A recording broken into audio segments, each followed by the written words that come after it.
Today, we're digging into a really fascinating legal case. On paper, it's closed, done, finished. But when you look closer, you can't help but wonder, was justice actually served here? Or was this case just shut down before anyone got a chance to really hear it? And that really gets to the heart of the puzzle here. How on earth can a legal battle be over before the two sides even get to make their arguments in a real trial? Well, the answer comes down to this really powerful legal tool that's right at the center of this whole controversy. That tool is called summary judgment. The best way to think about it is like a referee calling a game at halftime. It's a shortcut, right? It's designed to save everybody time and money. But, and this is a huge but, it comes with one massive condition. You can only use it if the key facts of the case are totally undisputed. If there's any real debate about what happened, the game has to go on. Okay, so let's put on our detective hats for a minute. Our very first clue in this whole mystery is about the facts. Or, more accurately, the fact that nobody could seem to agree on them. This is where the whole foundation of the case starts to look, well, pretty shaky.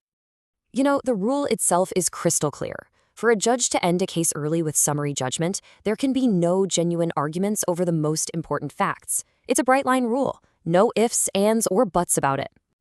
And this is where it gets messy. The record was just full of these fundamental disagreements. I mean, did the person lose their security clearance or just access to the building? Why couldn't he work if he still had a top-secret clearance? Was this whole thing really just about a polygraph test? These are not small details. They are the absolute heart of the case, and they were completely up in the air. And look, this wasn't some minor oversight.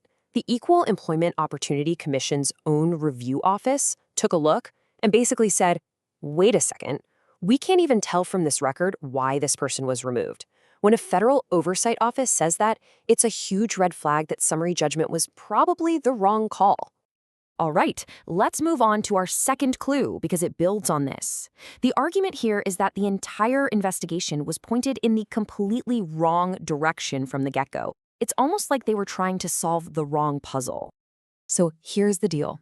The person deciding the case zeroed in on what's called a failure to accommodate claim. They kept asking, did the employee ask for a specific accommodation and get denied? But that wasn't his argument at all. He was arguing disparate treatment, saying that because of his disability, he was being held to a totally different and impossible standard that other people weren't. So by forcing the whole case into that wrong legal box, the actual argument was never even looked at. It's like you call a plumber because your pipes are leaking, but they spend the whole time checking your electrical wiring. You're never going to find the right answer if you're not even asking the right question. Which brings us to our third clue, and folks, this is a big one. It turns out the agency at the center of this had a very specific official rulebook they were supposed to be following. But in this case, it seems like that rulebook was just left on the shelf. And get this is derived right from the source material. Department of Defense regulations are incredibly clear. You cannot, under any circumstances, take negative action against someone solely because of an inconclusive polygraph. This isn't a suggestion, it's a hard and fast rule. This chart just lays it all out, plain as day.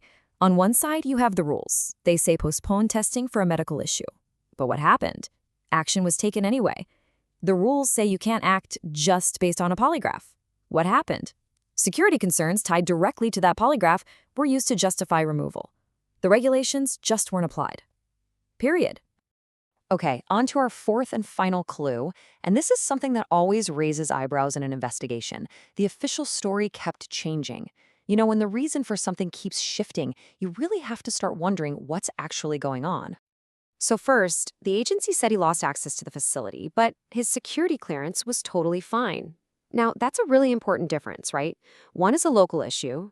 The other could end your entire career. Then, the story changed. They claimed he wasn't an insider threat, but he was still a security risk. How exactly can you be a risk if you're not a threat? The logic there gets a little fuzzy. And finally, the story shifted again. They insisted he was treated just like everybody else, even though there was evidence that other employees in pretty similar situations were treated very, very differently. It's a claim that just doesn't seem to hold up. So what does all this mean? Well, in the legal world, when you see a story shifting and contradicting itself like this, it's classic evidence of something called pretext. That's just a legal term for when the reason you give for doing something isn't the real reason.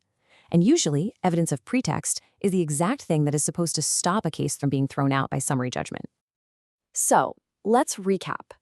We've got our clues, disputed facts, the wrong legal framework, ignored rules, and a story that kept changing. Let's put it all together now and reveal what the source argues really went down here. So here's the sequence of how this all happened. First, major disagreements over the facts were just ignored. Then, the wrong legal lens was used to look at the whole case. After that, mandatory rules were never enforced. And finally, all those contradictory explanations were just accepted without question. And it all points to this one single concept, deference. In a legal situation like this, it means you just unquestionably accept the official story. In this case, the agency story. But the problem is, this deference was applied way too early, before the facts were figured out and before anyone checked if the rules were even followed. So here's the bottom line. The argument is that this case wasn't actually decided based on facts or law. It was closed because of a premature, unquestioning trust in the agency's side of the story.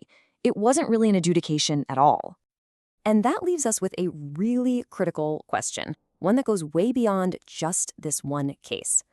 At what point does our trust in the system, our deference to official explanations, stop being a good thing and actually become an obstacle to finding the truth and getting to justice?